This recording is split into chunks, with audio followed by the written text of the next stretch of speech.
Okay, perfect. Good. Okay.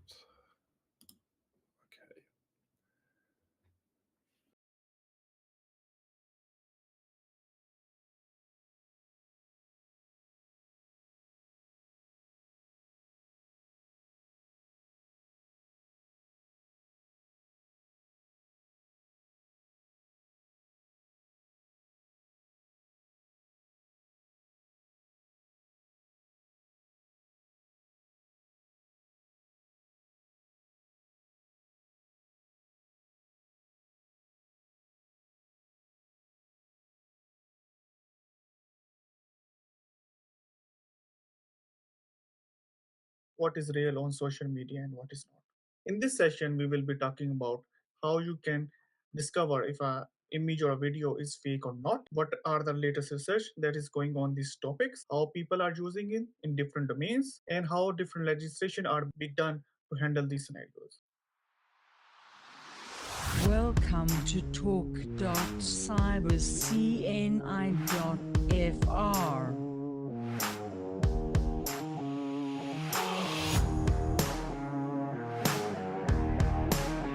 Bienvenue.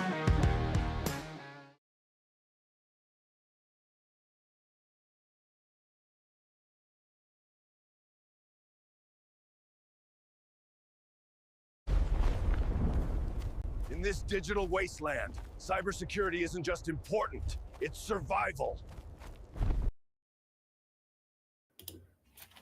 Okay, so welcome to the 44th edition of Talk Cyber CNI. And today, as you've just seen it, we have a super exciting topic with Mohammed, which is about video deepfakes, how you can deal with them. And those in the stream have just seen one example of such a video deepfake, or a video, an AI-generated video. And so therefore, we're already looking forward to the talk. But as always, some explanations at the beginning. We'll have the second screen again, which is in our case the Slido. On the left, you see the link, so don't hesitate to join. Even if you don't have immediate questions, it's a very good idea to join and to participate, because there you can upvote and download questions. You can see what people are discussing, what is happening. So a good idea to look at that. And yeah. With that said, let's dive directly into the cybersecurity content that we offer you regularly. And let me introduce to you our speaker from today. So our speaker from today is Muhammad Zubair. Muhammad completed his master's degree from University of New Brunswick in 2025. His research topic was deepfake detection, and during his studies at University of New Brunswick, he published and reviewed papers for Q1 journals. He also conducted multiple presentations to educate public about deepfakes, which is, as if you follow the series, the most promising thing to do with this AI-generated content that we have today. And so therefore super important. And he studied courses related to cybersecurity and artificial intelligence. He has 3 years of previous industry experience. In his industrial experience, he worked for companies, he worked for clients like BMW, and currently he's working remote as a backend developer for Vortex Solutions, and he's also looking for a position in AI and backend related technologies. And so therefore, listen to the talk, and if afterwards you think this talent should be mine soon and I want to work with him, don't hesitate to contact him. As another context, for those of you German speaking, look at the journal of the German Informatics Society. It's called GI Radar. In that one, I published an article in the current edition around our research on text-based generations, disinformation. So don't hesitate to look at that. There's also the link to our JudgeGPT tool, judgegpt.streamlit.app, and also to a survey that we conduct at the moment with experts on how you want to detect such AI-generated media that have the potential to strongly disinform you. So don't hesitate to look at that. And with that said, we are ready for the talk of the landscape of video deepfakes with Mohammed. And Mohammed, the stage is yours. Thank you, Mark. Uh, Hi, guys. Hopefully, in today's presentation, I will be adding something to your knowledge related to deepfake. As Mark has already said, like the topic that we will be discussing is like exploring the landscape of deepfake. So now I will start my presentation. This will be the general introduction or outline of our presentation. First, I will provide you an introduction and example. Then I will talk about generation. Then we will move on prevention and detection, and then we will move towards testing. So where I will present you some pictures, and you can decide whether you can detect a fake picture or image or not. As Mark has already given my introduction, my name is Muhammad Zubair. I have completed my master's degree from University of New Brunswick, and my research topic was deepfake. And I have 3 years of professional experience with research and development. Now, I will start with a scenario. Uh, Consider a scenario where you receive a call, a video call from your boss. The person in the video seems to be your boss and even sounding like her, but and she's asked you to send the confidential files to her new email because due to the scenario you feel like the person in the video is your boss. You send them the confidential files, but after a few hours your boss comes to your office and then you tell her that you have sent her that email, but she tells you that she never asked you for that information. Then the scenario is maybe you have been attacked by deepfake. The question is this technology or the phenomena of manipulating the images and videos is new? So the answer is no. Even as you can see from the example from the 20th century, that image has been manipulated. For example, in the one of the pictures you can see four people. That one is the real picture, but in the other one, a person has been deleted from that picture. So what is new? So the new phenomena is the introduction of deep learning. Deep learning is a branch of artificial intelligence that can help you to create manipulated images, videos, and audios, but with better quality. If I talk about deepfake, and if I solely focus of human body and face, then it has different types. One is total face synthesis, like where uh, you don't need a reference image.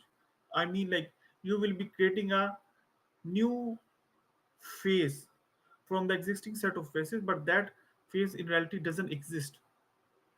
The other type is attribute manipulation. For example, you can make a young person seems to appear as an old person or aged person. Then we talk about motion reenactment.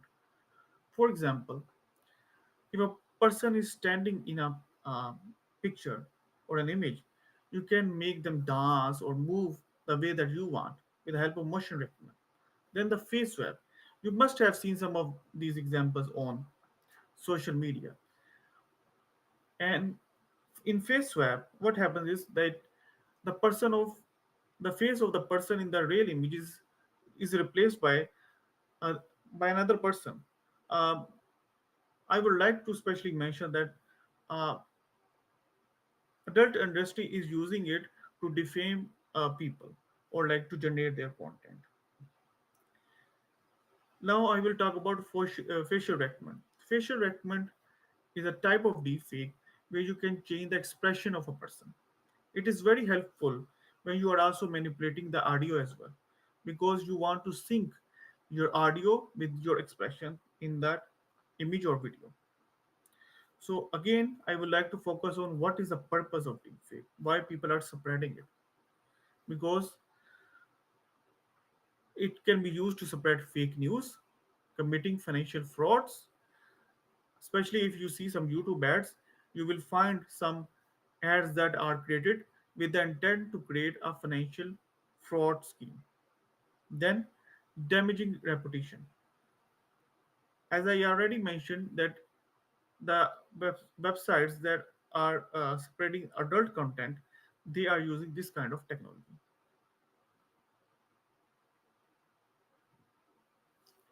So what is the motivation to focus on this research of deepfake? Because human eye cannot easily detect it. I am just working in it from last 2 years, but even I would like to mention there are some professors in America that are working even from like 20 years in this field. But with the passage of time, how the technology is getting involved, they are already sharing their opinion that they are not even able to distinct a deep fake with their blank eye. And second thing is, deep fake can be used to target health and business. For example, if we see in our graph, it can 36% of the attacks of deepfake are on the trading, 15% on retail, and 10% on health. And some other businesses are also affected by it, as is shown in the graph. As people have to go to interviews and give the interviews, so now deepfake also have found its application in interview process as well, where people can use this technology and the supporting technologies to uh, to get good scores or to pass the evaluation process in the interviews as well. Then the most important, or I would say, in terms of today's scenario, uh, the deepfake found its application in geopolitics. As we know, there are a lot of conflicts are going on around the world. Like I would like to give some latest example, like between Russia and Ukraine, Israel and versus Iran, Pakistan versus India, and many others. So the deepfake had found its application uh, for the people who want to use it in geopolitics as well. I would like to give an example. When there in last 1 month, when there was a conflict was going on between Iran and Israel, uh, on social media, a video of Iranian prison appeared, and in that video, it was shown that that jail has been bombed. In reality, that jail has been bombed, but the video that has been circulated on the social media was AI generated video. So the the complexity, or the thing that make this event interesting is that there are event that has happened. You know, for example, a particular area has been bombed, but the videos you are getting is not real. Now I will even move towards identity documents. Identity documents with the help of AI can be generated these days. As I've shown you an example. Maybe there can be some discrepancies, but with the passage of time, as technology will evolve, those uh, errors or mistakes can be reduced. The question is, are you safe? Um, I'm not sure about that, because these days you don't need a lot of images, videos, and audios to replicate. Uh, there are tools that are available online that help you to create the deepfake of any person with a limited amount of data. For example, if I would share with you, I created these two images of mine, which are deepfake, uh, with just help of one single image. And even I created a facial recognition deepfake of my professor with just one of his picture that was available on university's website.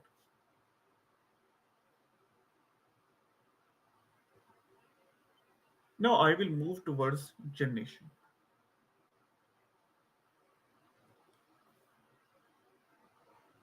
There are three mechanisms that are currently used to generate deepfake. Um, they are called as autoencoders, generative adversarial networks, and diffusion models. A diffusion model, I would say, is the latest one of them, and is being the latest uh, phenomena, or the model that researchers are trying to counter these days. There are a lot of research has already been done, and data sets already have been produced through autoencoders and generative adversarial networks. But is more research now is going on to detect a deep fake generated by diffusion models. But what is the limitation in these models? These models are statistical models. They understand the math. They understand the mathematics that is goes into the images. But these models do not sometimes capture the real world sensors or scenarios. So I would say, as many people even say about LLMs, they have the knowledge base, but they did not experience that real world. In terms of deepfake, I would say the model can somehow, with their algorithm, can capture the statistical uh, characteristic of image, but it does not pass through a camera capturing process where a real image is captured through a camera. As I've already mentioned you, there are a lot of applications on mobile and on the web that are available. You can just go on your uh, mobile phone, and you can just go on Google Play or I on iStore, or whatever stores is available there, and you will find a lot of uh, applications that can be used to create this images, videos, and audios.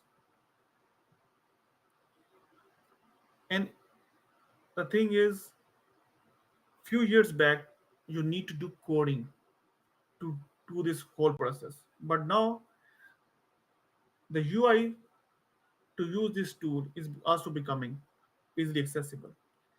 If you can see, I replaced myself with Tom Hanks in one of the images, and what I had to do, just some drag and drop,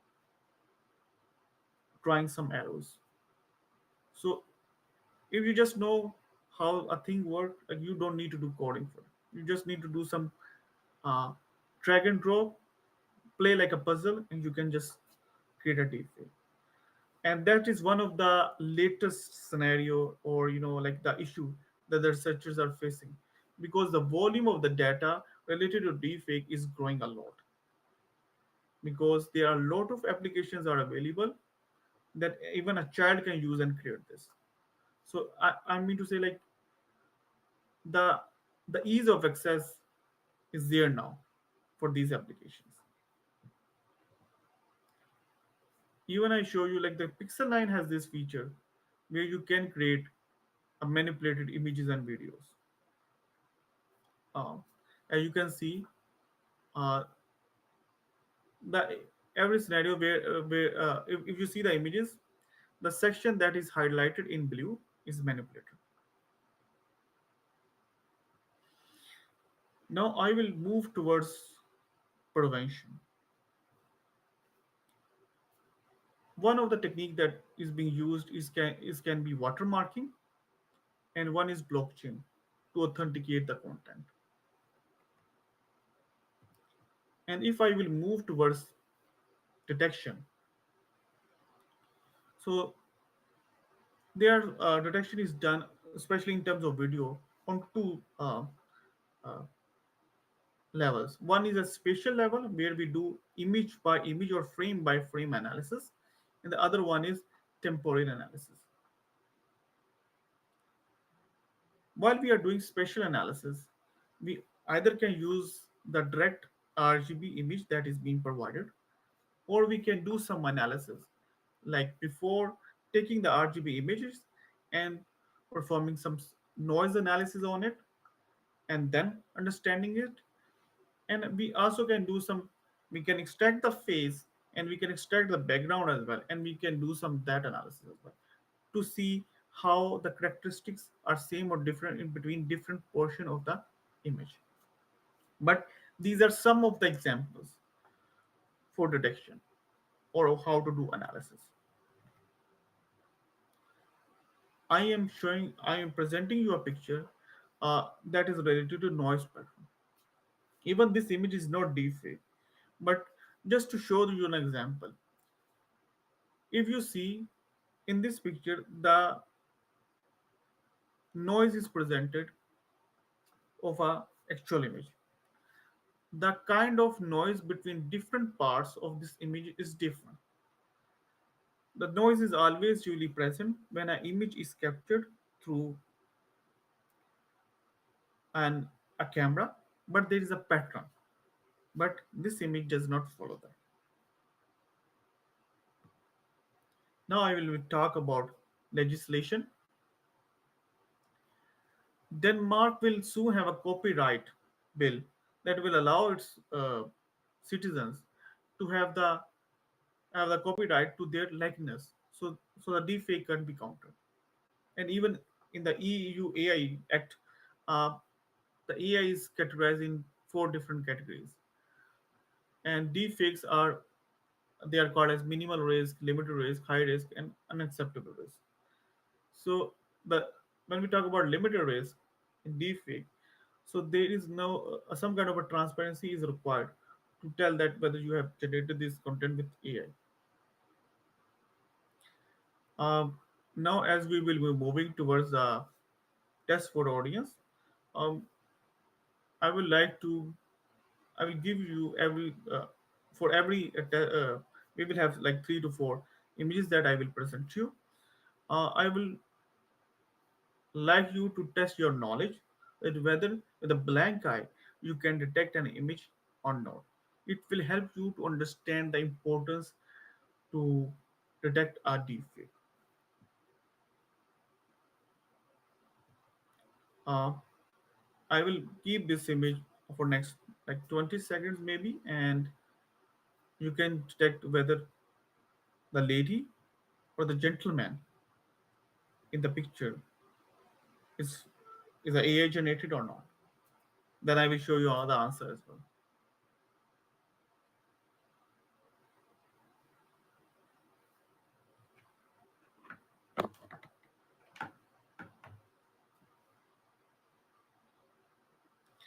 Now let's move. Let's see if you have detected or you have able to spot the fake. So the lady that was generated in the image was was a deep fake image. Now if I will move towards the next example, try to see like or try to guess if A is fake or A generated or B is fake. I will give you some 10 to 20 seconds to make your decision, and then I will show you the answer.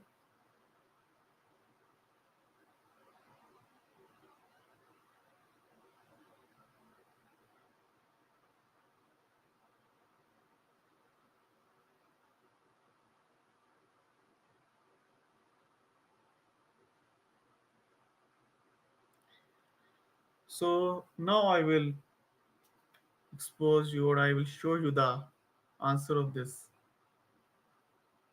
question. Let's see. So if you are have detected or you have guessed A, then you are pretty good. But if you are detected B, then you must understand that you I think so you can understand the importance of detecting defect with a detection tool. Now let's move to our last uh, image or so try to find if A is fake or B is fake.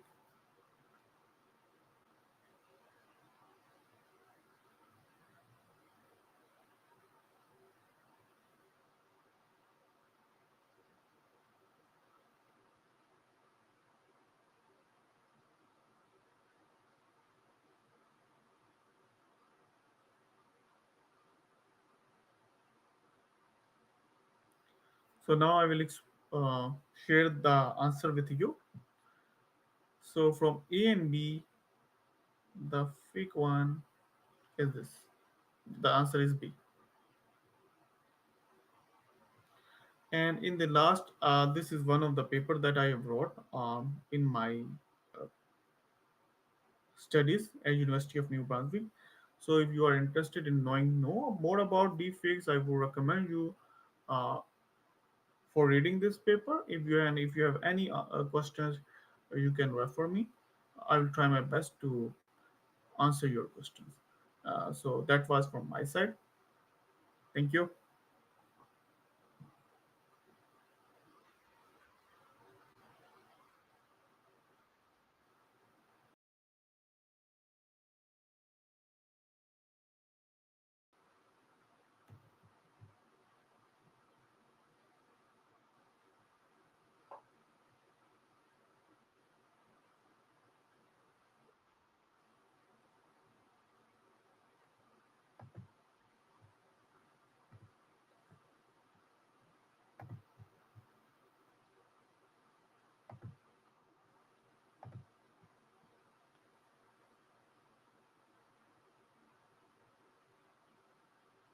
Mhm.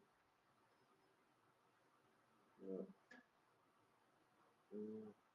Und es ist ja so quasi, ähm, dass die So this is what Sozialversicherung happens when you don't do bei this uns nicht series for so 3 months. so You don't know where to live. click. So I was muted. Sorry for that. So thanks a lot, Mohammed, for the great Yes. presentation. I really enjoyed it. It was very nice insights, and also very cool that you shared it with us, and also super hot topic. So maybe as a first question, so how did you end up with this topic? So how did you get to working on this topic? What was it that fascinated you to work on this topic? Uh, I would try to share some personal experience. Um I am from Pakistan, and from my childhood, I was used to see a lot of examples in the news, where in the main uh,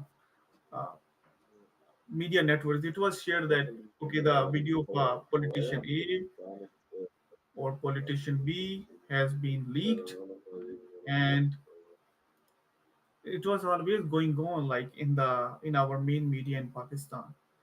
So when I came to Canada, I was exposed to this topic, where I got to know like that this technology is present, where even the audios can be manipulated, images can be manipulated, and it was one of the topics that I learned, or the term I got to know in one of my first uh, courses of cybersecurity, and secondly in my university, there's a these kind of videos.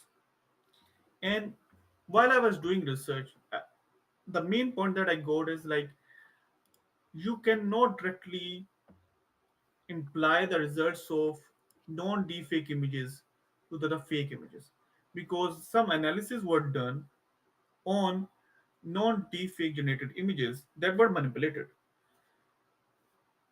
But while researchers were using that technique in the deepfake, they did not they just took those assumptions that were taken in non-deepfake generated images.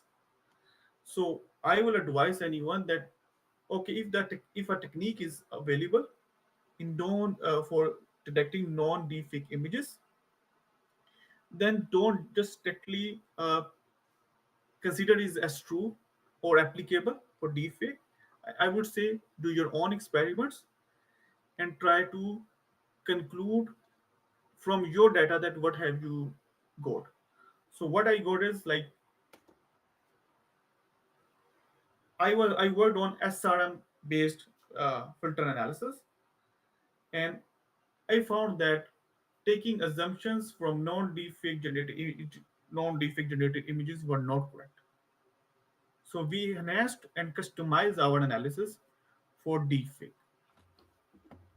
I hope so. This paper is also reviewed if that get published soon. So I will like to share with the audience as well and everyone. Hmm. And so I didn't fully get the point. So what was the coolest result now? So that you were able to do it. So what would you say is the coolest outcome of your thesis? Uh, uh, the the yes, we were able to detect it, but with the help of tools. Okay, okay, that's good because this goes into the into another direction of my questions. So, faking media content is something that is super old. So, in the Second World War, for instance, it was done a lot and so on. And when it comes now to detection, you showed this detection technique with the noise, for instance, which is something that was already used before AI. So can you say something to if we need different tooling for detecting fake image compositions, or is it rather we have to apply consequently and even more the old tooling? What is the difference between before AI and now with AI regarding the detection? Um, I think so. It is based on like two things. One is the volume that you are facing, because a lot of content has been generated, especially in terms of video. According to one of the reports of Cisco, like 80% of the media online is in terms of or in terms of volume is in video. So, and the other thing is the complexity of the scenarios that are being created now. Because as the new tools are coming like Soda and VO, the new tools are coming, and one is like the, do we also have to adapt to the localization as well, localization scenario as well, while we are doing detecting it? I'm not sure that we are doing it right now. And the question is the existing models before AI, but I don't think so they were using statistical models. But now the statistics is involved when we talk about deepfake. So we also need to have some understanding of mathematics, how these images work actually. What is the statistics? I didn't get the word. Like for example, if I talk about diffusion models, they are based on statistic or Markov chain, how Mhm. to denoise the image from noise to a clear image. So they try to capture the essence of the image, like okay, like which kind of neighbors in terms of image will be in neighborhood. For example, a single pixel has eight neighbors. So some Mhm. studies have been done to find in Okay, the real images that okay, which neighbor or pixel values will be closer to each other in the real image. So okay. it is also based on a simple statistic analysis. And so that means it's one of the detection techniques could be reverse engineering the production algorithm and therefore trying to detect if maybe such kind of algorithm was applied. Yes, knowing the generation mechanism is really can help you to make your analysis better. Uh, but yeah, because there will be different mechanisms, different tools and techniques, and in the end there will be a signature of the creator.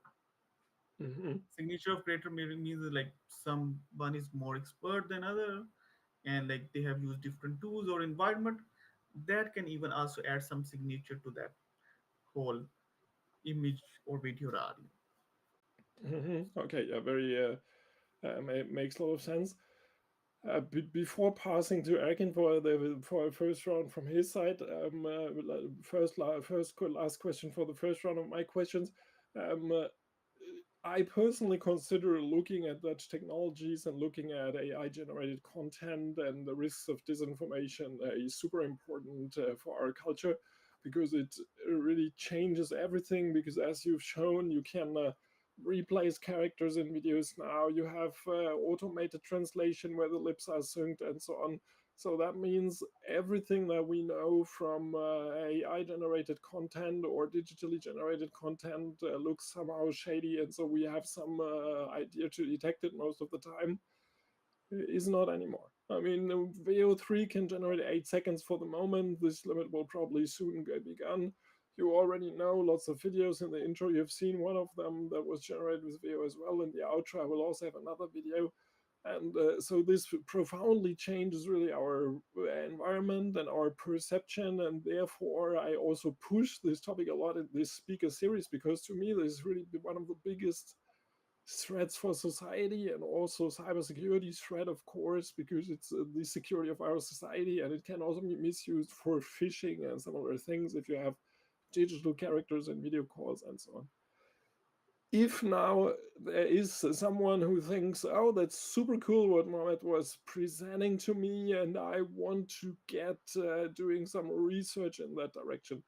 From your personal experience, what would you recommend them? Which courses, what should they study in order to be prepared to do such research? You were already talking about statistics, Markov chains.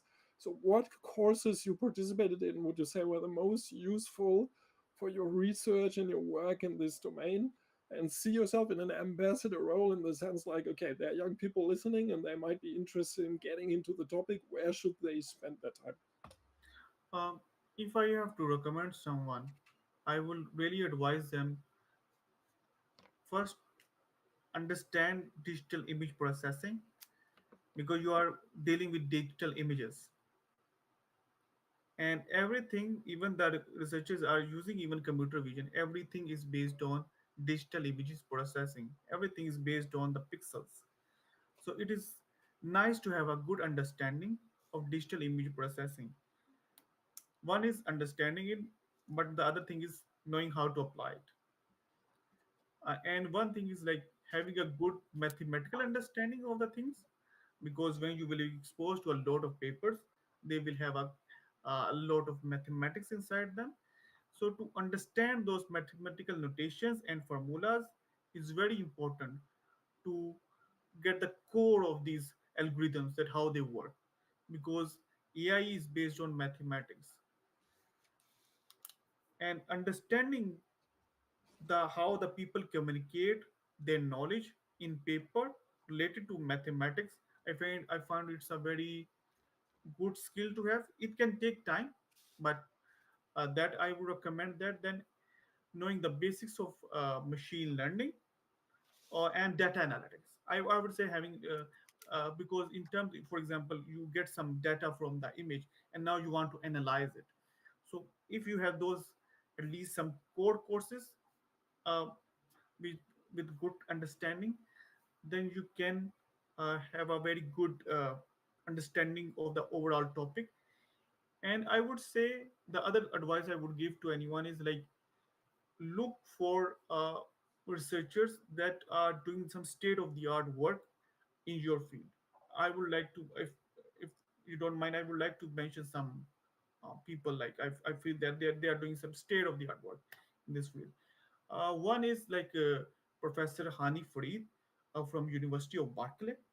um, you can go online on YouTube and see his lectures and like his discussion. He's working in this field like from like I think so more than 20 years. So he has a great understanding of this topic. Then there's one professor who is working in audio deepfake. Uh, his name is Dr. Hafiz Malik. He's also doing some great work. Um, there's another professor, is a research group. I forgot his name, but he's from University of Buffalo. I think so. They have created a data set called SLAP-DF. I think so. That was the data set.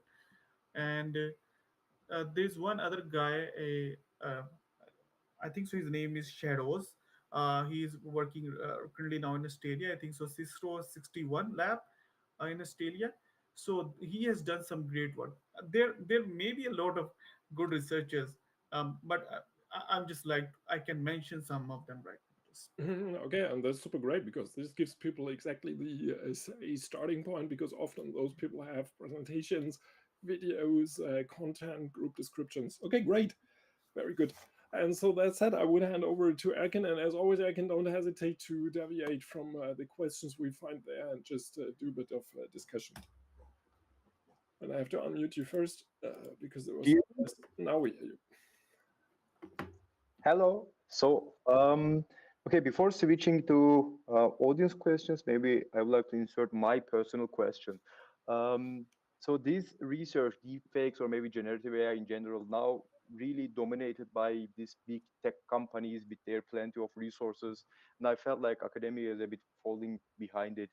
How do you see this dominance from big tech companies, whether it be Meta, Facebook, Google, OpenAI, I don't know, doing behind their doors, not open and transparent as academia. Do you see this as a threat? Do you see this as a problem, or is it just normal development of any other technology like in past, and this shouldn't concern us. What's your Uh, opinion on this? I think so. It is a limitation, not in terms of only deepfake, but in terms of even like a fake news as well, or any other domain where you need the data to do your analysis, because the real world scenarios sometimes are different as compared to the academic environment. So yeah, I see as a limitation as well. Uh, but the thing is, even if I talk about deepfake, it's a cat and mouse game where generator generates something and then detector come up with something, but after 8 months maybe that algorithm is not applicable anymore because there's something other than that to overcome it. So yes, so I would say it's a limitation right now. Um, but the thing is like uh, academia always needs some kind of a uh, industrial support to take Yeah, their research into the real world. yeah, yeah. Okay.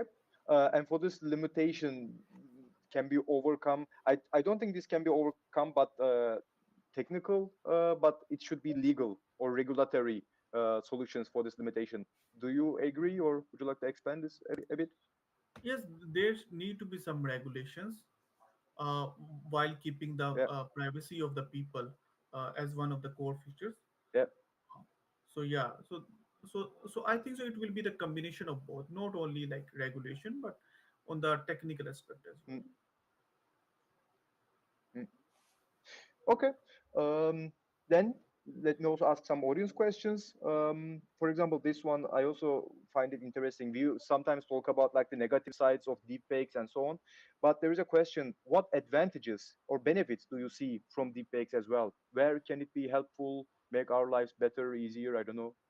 Yeah, I think so. One of the examples that I found is like in terms of academia as well. Like for example, you want to show the children or any student uh, an example, and you want them to visualize it. Maybe you can use that technology there. Secondly, in terms of gaming, I Mm, have seen some of the experience of deepfake, and even in the museums as well, where to create a realistic experiences, they are using this deepfake technology. With the help of mm, deepfake, you can visualize yourself in a game. You know, so it will make your experience more better. Like you will feel okay, I am playing that mm, game, I am there. And even with the deepfake technology in one of the museum, I forgot the name, I think so that museum in Europe, um, mm, mm, mm. one of the artists that has Yeah. died a couple of years ago, they have taken his images and videos and created a digital avatar of him. So now when the customers will come, or sorry, not the customers, I would say the audience or the visitors will come to the museums, that digital avatar will interact as a main painter or the artist in those uh, museums with them, and people find it very amusing and very good that they feel like they are interacting with the real artist that created that art. So the real world examples are already there. Yeah. Hmm. And to add to Um, that, so I think the localization of content, this is something where we'll see massive boost, Yeah. because this is also interesting culturally, because in Germany, for instance, this is very advanced. It's a huge industry of synchronizing films, and they do an amazing job. In other countries, you still have dubbed a single speaker who is taking all roles and so on, and so this will vanish entirely both, and you will have very good quality media. To give you an example, so we are just creating some content for a Massive Open online course, and there are tools online that are able to translate yourself almost live or live into another language. And so that means you shoot one video and then you say, okay, provide it to me in 20 languages, and then you have the 20 language videos. You don't have to reshoot, you don't have to do anything, and you have videos perfectly localized using your voice, moving your mouth as if you would be speaking. And so this to me is definitely something that we'll see much more, that we have more localized content, which is interesting. because it's a globalized world with global technology, but local dialects, local languages will be accessible finally. And this could also be a plus because it could boost the use of such languages. Because at the moment, the trend was rather everything to English, as you also see in the Nordic countries, for instance. And so with that one, it might shift because it comes almost quickly. But back to you. Yeah, good point.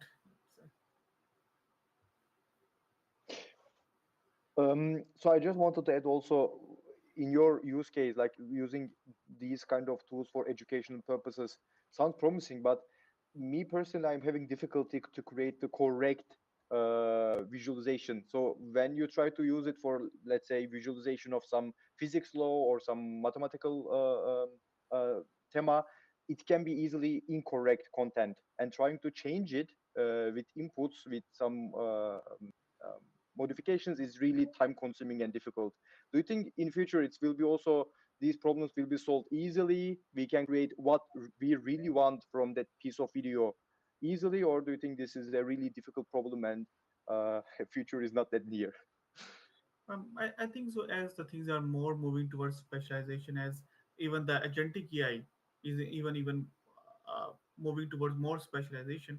So in that case, maybe there Mm, are will be more models that will be just created to cater a particular scenario. So I think so. For that, we have mm, to go for a specialization approach, because mm. as we have to see overall ecosystem, as agentic AI also moving towards a specialization Yeah. agents, and that will go. So this domain can also be taken towards a specialized uh, uh, frameworks. But I would recommend always, like even I'm using chat gpt or something, always try to have a validation step. Mm-hmm. But because I feel like even you can ask ChatGPT to generate something, but maybe it will generate 99% content in the right, but maybe there is a small mistake that can take place. So I Sure. would recommend having, even you are generating this content, but try to validate it, because if you don't validate it, Yeah. there's something that can be passed through the pipeline, and it will be exposed to the people. So Sure. validation is very important. Um, Another question that also drew my attention. So where do you see the next milestones in deep fakes? Uh, I, I would say like the more algorithms will be coming, and Hmm. the thing is like I don't know how to do it, but how to capture the real world essence of the scenario.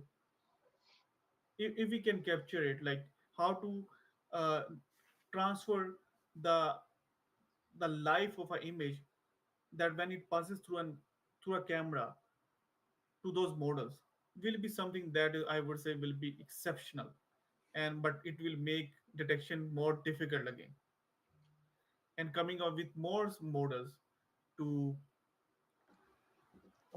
Should I go on, Professor, or would you like to take over Yeah, as you the like. I round? can also take over and then hand over to you afterwards again. Also fine for me. Okay, then Yeah, I I would say you go on. yeah, I'll do one more. Yeah, fine. So, what research does the group do you are in uh, uh, with if your you're team? talking, okay, so if you're talking about my team, I was the only one who was working on DeepFake. Uh, Hmm. but like if generic, I would talk about my lab, the bigger group. Uh, they focus on different things, like we are uh, doing some IoT analysis, like how to secure IoT systems, IoT, and we are also like malware analysis and this kind of forensic analysis in terms of cybersecurity. Then the tools are these days developed to secure web applications as well. So there is and then uh, artificial intelligence model security is very important, because the weights that you learn with the passage of time is your key asset, because you put a lot of time in them. So the research group is also working on them as well. So there are different researchers that are working on different technologies. Some researchers are are trying to work on these days LLMs as well. Mm. So there are different scenarios, but if you're talking about deepfake, I'm talking. I was the only one, I would say. All right, Professor, we can take over now. Okay, so let's get back to your personal experience during the research. So, what was the most unexpected result? So, what was there was striking you where you would say, "Oh, this is something I didn't expect at all." Um, I would not say there was anything like that that I would really like to mention that was unexpected, because in academic settings sometimes we have very limited amount of data that even came to the question. In my research, I made some assumptions and they seems to be correct. Like, uh, but but what was unexpected result is like sometimes I feel like we have done research, but even maybe after 8 months, things have moved on. So this I this is a great lesson I learned, that while doing research, it's changing a lot. Hmm. Okay, yep, that's definitely the case. Coming to the evolution that you were just talking about, um, what advances in AI or processing made it possible that the subjects of your investigation could be created? In terms of technology, if we are talking about like how the GPUs are getting improved, it will facilitate both the uh, generating aspect of it and the detection aspect of it. Because while I was working it on it, you need a lot of computational power to this all kind of generation analysis. So in terms of if I talk about hardware, I would really like to mention the how the GPU research is going on. This is the really will facilitate this whole process in terms of generation and detection as well. Because computational power, I had limited access to um, GPU, but I use Google Colab. I would really like to mention that really helped me to access those uh, hardware components where I can do my analysis and come up with the results. So I would really say like GPU is one of the core technologies that is really helping companies or researchers to facilitate their process. Mhm. And also, as Akin mentioned it before, so of course, companies, when we come to video generation, companies that have lots of video data like Meta or Google or also Twitter to some extent, they obviously have advantages because they have the training data for free in-house, and YouTube, as the biggest platform, obviously has most content. Therefore, it's also not so surprising that View3 is offering the best, probably the best quality on the market for the moment. Okay, then let's switch a bit. There's a question for both of you actually, so you can both position yourself if you're interested. So, but when doing such research, for me, the key is always the human, because we are perceiving it, and we are perceiving it through our eyes, through our ears, and through our brain in the end. And to process content and media, we have our socialization, which is a huge part of what is in our brain, with which we then judge what is real and what is not real. And so, as you both are much younger than me, so what would you say? Did your perception? How did your perception evolve with the knowledge now that you know there is AI that can generate something? Did you change your media consumption behaviors? Are you more suspicious? Do you enjoy it? Would just be interesting to hear a bit from you. Maybe let's start with Mohammed. Um, I am a little bit more suspicious right now for the things, because when you go to know okay what can happen, then you see from that angle. And even when I listen to some professors who are working in, even they are suspicious while remaining or like interacting too much with those images, videos and audios every day. So yeah, it makes me some suspicious as well, and it makes me to believe that you cannot trust everything on social media. Uh, Mhm. so yeah, I've been a little bit more suspicious about the things, but it also helped me to uh, share the knowledge with the people. So on the other hand, it is good as well. Yeah, and this is also super important because this is what I always tell the people. We as computer scientists, we are privileged in the sense that we are able to somehow understand what is happening there from the tech side. And therefore, we really have this responsibility and ambassador role of talking to people, sensibilizing them, and so on. And so, therefore, yeah, definitely continue doing this because it's our role. This is an important thing for our profession in this society today that is IT driven, OT driven, and algorithms are running the world. This is a fact that with AI we have a new class of generative algorithms that are able to also create. Again, do you want to position yourself also in that view, or rather not? Yes, I want to position myself on that too. So a funny thing, few days ago, one of a student in our team made an amazing statement. I found it really humorous, and at the same time, it captures the essence of generative AI. Uh, just one sentence captures the all humor. He said, "It's too late now. We had to buy all the books before ChatGPT came." So now you cannot trace back anything. It's all text can be generated by anyhow. So it's too late. We should have bought all the books before. So now I think a similar analogy can be applied here. We should have downloaded all YouTube catalog. But okay, now it's too late. But after some point, you cannot trace anything back. You cannot trace authenticity. You don't know what is real, what is fake, what is true. It's too late. There are some milestones. This statement from that student captures the essence really good. Funny way, but also real, like real truth. Literally, I think I wish I had the resource to buy all books before it's too late. Okay, and this is also a very good and important point. For that one, I have a pointer for all of you, which is low background steel. And it's an AI based resource. You just search low background steel. So, low background steel is actually a thing. It's the steel that comes from before, that was created before the first atomic bomb because it doesn't have radioactive parts inside. And so, therefore, it's valuable because afterwards you could not produce it anymore because the entire atmosphere is full of radioactive material since that.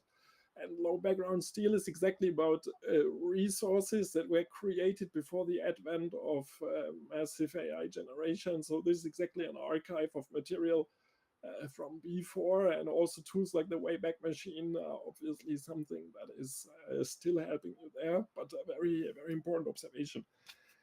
In the same direction, related questions. So what would you say are your trust anchors when it comes to news, for instance? Because when I was growing up, the trust anchor was a journal, for instance, and you had a team of editors behind, and they made you pay for their reputation. And today, I would say it's not the case anymore because the trust anchors of the people, they changed. They consume media based on different factors. Probably you don't have physical journals at home. I don't have, at least today. And so therefore our consumption of content is different, and also the trust anchors that we set are different. Do you have some opinion on that? Maybe let's start with Mohammed again, if you have an opinion to that. I would just like to add a point on it. Like, we are only talking about consumption, but how much people are consuming it. This is one of the aspect uh, that we also need to consider. Consuming what? I mean, like, people are consuming a social media content a lot of these time Ah, these days. yeah, exactly. Yeah. They're like they're like wasting a lot of their time when scrolling through the rules, or a lot of like likes, dislikes, games, scenario impressions going on the social media. And so So your yeah, point would be that people are consuming much more social media, which is more personalized content, and this, of course, contributes to the shift. my point is, like, people are exposed more to now the social media, and Mhm. like the thing is, why you were talking about, like, people perceive it, but the question is, like, with what, reward. Maybe they are looking for likes. That is also can be a scenario, like, or their motivation to consume the content. as well. Hmm. So I would say that this can be important, that can be added in Hmm. your like. Okay, yeah. So the motivation behind the content creation is definitely also an important factor. Yes. Yeah, I would say consumption and generation as well. Okay, good. Again, you have an opinion. I know that you're consuming still a lot of old school journals and so on, which is then you're more in the old Yeah, school perception way. So, what would you say? yeah, Did your trust yes, anchors shift, or would you say ye- Süddeutsche Zeitung, Frankfurter Allgemeine Zeitung, Le Monde, these are more your yes, trust anchors, and the others are more loisir? yes, yes. Still, because I still trust the repetition mechanism. Mm-hmm. So, for example, if I hear news from BBC, then I would trust it more than a shady Twitter account without profile picture with a weird username. By the way, this weird username can also start make up its reputation too. I mean, when I see a news from this shady Twitter account, correct, another news, correct, another news, correct. Okay, then now I think that the fourth news will also be correct. So real life experiences trust make you trust different sources. Okay, we have so many good experiences with BBC, of course, as well as bad experiences, but it's just a repetition mechanism that can be increased and decreased over time. So I think this is the solution. But the problem with this is that how can I make sure I am connected to BBC server, but not a server that I assume a BBC server? So it's now becomes a, I don't think it's an AI problem, or generative AI problem, but I see this as a network problem. Mm-hmm. Yeah. If as long as the authentication is there, I trust I'm connected to the BBC server, then I would trust the news more because of the repetition of BBC. Mm-hmm. Yeah. And I fully agree with you also that this authentication thing is Yeah, very important and going far beyond yeah, the network-based authentication, because one mechanism against fake information is yes, also watermarking or like stamping, so that yes, you have a source verification, not validation, verification mechanism that is cryptographic, so that you can be sure that it comes from there yes, as long as the yes, mechanism is not broken. Okay, yeah, very good. In the article that I was referring to in the GI radar, there I'm writing about the hypothesis that because I also studied media science, therefore I'm a little bit into this topic as well. And so the former big thing were the filter bubbles, where we had like all people in the same bubble get amplified in their opinions. And my theory in my article is that now we don't have filter bubbles anymore, but we have really tiny filter bubbles that are one person bubbles, because for each of us there's individual content getting generated and produced because it's free, and produced might even be only the algorithm of TikTok that is selecting, for instance, but also with the generative AI the possibility of creating custom content at a fingertip, and then playing it out only to me in order to influence me into a certain direction. And this is something that was just technology wise not possible some time ago. And so therefore it's a really important and interesting time that we're living in. Maybe as last move, let's go to the mitigation. So we talked about already about society, so we as society have to discuss it. We have to sensibilize people so that they are more sensible, they expect more that something could be fake. And we talk about laws, so policies that enforce that something is getting done. And in your talk, you talk about technology. So, Mohammed, what would you say regarding technology? Will we ever be able to have a super high, like 99% detection rate with true positives and low false positives? Um, what my personal opinion in, and while I'm listening to the other researchers, like maybe if you can have it, you can have it for just like a short span of time, because research is involving. For example, I was just listening to Dr. Hanifreed yesterday, and he was trying, like, if you have a video of 8 seconds, then become suspicious. But then he says himself, like, this thing will not be valid after 6 months. So even we can have a tool that have 99% accuracy, but the but the the case is like how much genetic it is, because there are a lot of tools, there are a lot of customizations that is even coming in these algorithms. So And I think so. It is a cat and mouse game where developers will or researchers will develop something, and then the attackers will come up with something plan or of the research to overcome it, and then I think so. It's a cat and mouse game because I think so. It is going on when image manipulation is there. So there's always like people are trying to improve on it, and and one of the things that I know this is not related to this question, but it was one of the previous question that you asked me. You asked me like what a student should take in the university as a course. I would say even if they can go, they can create their own like content, or they if they can get some internship in any kind of institute where they can get the exposure to these tools like Photoshop and like generation content where they can really get the sense. It would be nice to have. For example, if somebody wants to work in audio defect, I would like to go to them and go get an internship in a radio station where they can play those with audios, how to manipulate it in the real world scenario, so they can understand the base of it. Yeah, that's a good idea. And maybe to recap parts of your presentation on the defense side, you said models of the real world is definitely something to detect fake, because if you know in reality it was simply not like that, obviously you know that it is fake.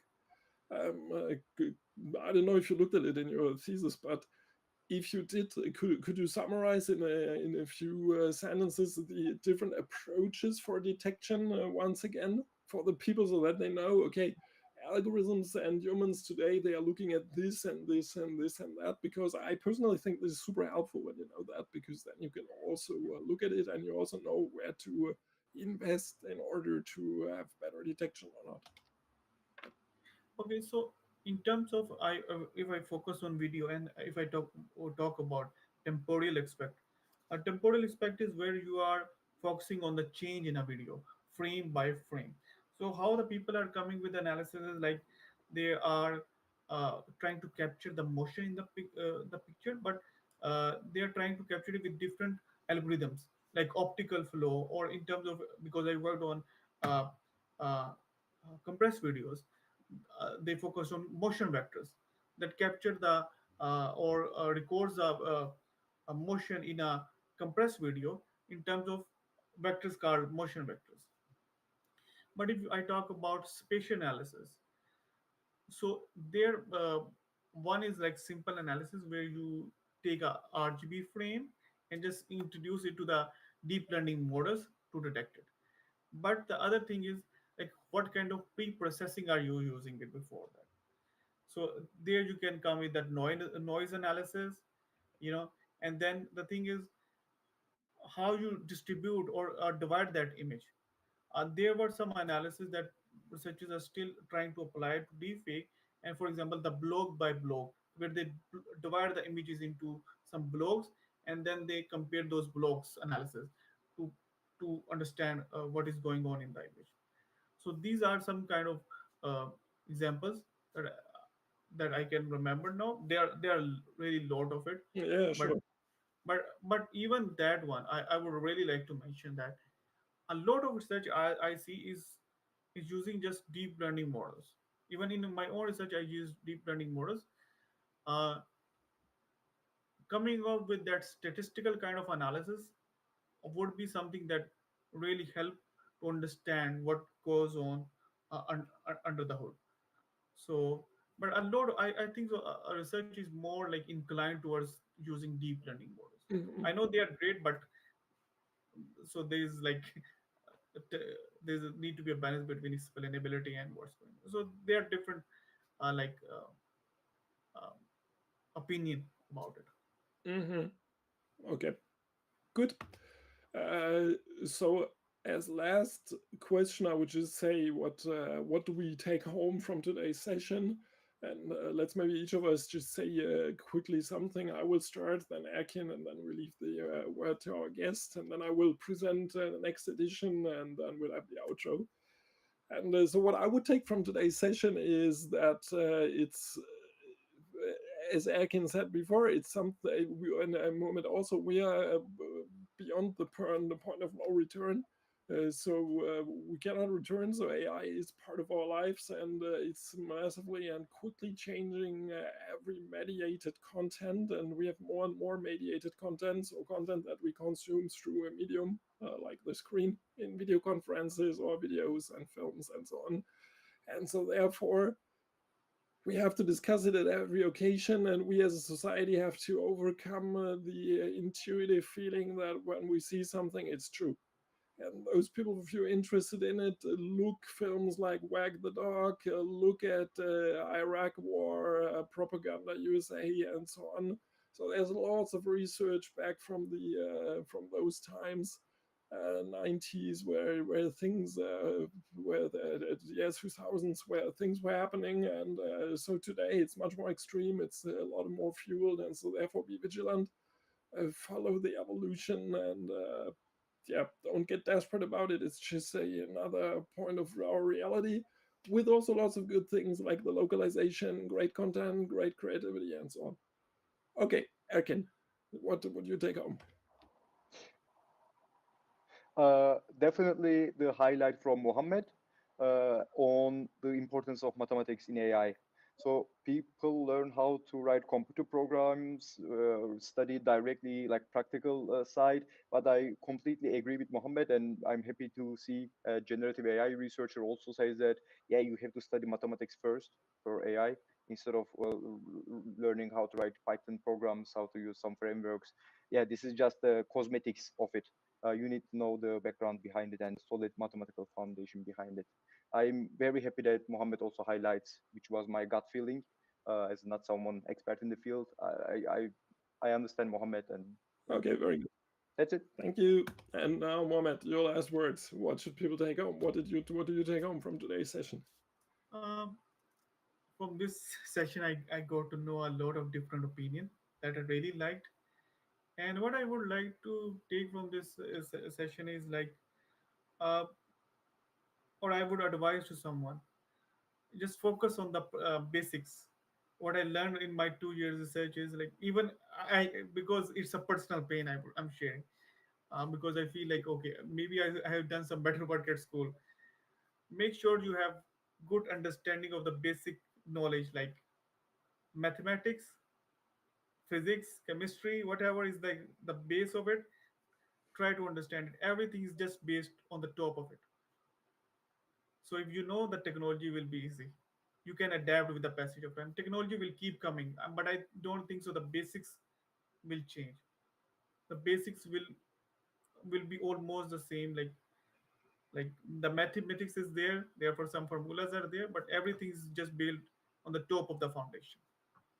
So I really appreciate for agreeing with my opinion, because when I was trying to understand some papers, and due to some personal limitation with the mathematics, I was struggling sometime to understand the core of it.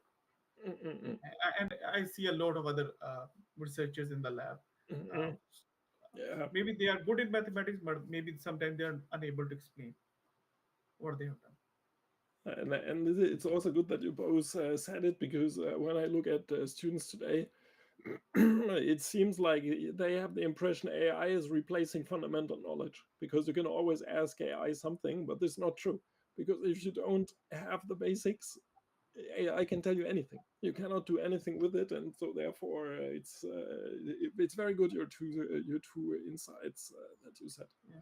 And I Okay, would cool. like Yeah. I would just like to add one more line. When I was studying the database course in my university back home. The first line I was told that database is a mini world. So it means like it's taking some real world scenario and just trying to uh, capture its data and storing it. So the AI is like that. It needs to replicate what is the reality. So if we know we have the basic principle, then we can validate it as well in a better way. Hmm. Yeah. And this already spawns so many links to semantic representations and so on and so on. And that's good because we covered lots of it already also in the series, and there was more to come. And it's really nice being curious and being out there. So yeah, great. Thank you to you, Mohammed, for the great presentation and this great topic and the great discussions. And in the next edition, which will most likely be on the 26th of September, again at 2 p.m., it's a Friday, we'll talk about OT cyber risks in dependencies in critical national infrastructures, challenges and solutions. And I'm very happy that we'll have Professor Pierre-Marie Martin Tardif from Sherbrooke University in Canada, and I will also participate in the presentation, and maybe some others, and we'll have some discussions. So will be another exciting topic. For those of you parting still to holidays, enjoy your holidays and stay safe. If you have ideas about future talks, if you have interesting topics that you would want to see covered, don't hesitate to contact us, to write a talk at cybercni.fr, and then we'll be more than happy to come back to you, and also to invite people that might be interesting that you know, or you yourself, if you think you could be the one, should be the one for the next edition. Okay, so with that said, once again, thanks a lot. And we, for those of you on the screen, we come to the outro, and we can still say goodbye in the off for a moment, so you can just stay connected, but I will start the outro. Stay safe and see you latest on the 26th of September. Bye.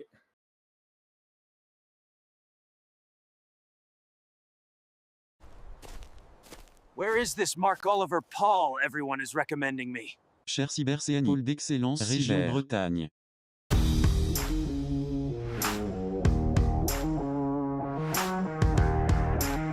Au revoir et à la prochaine.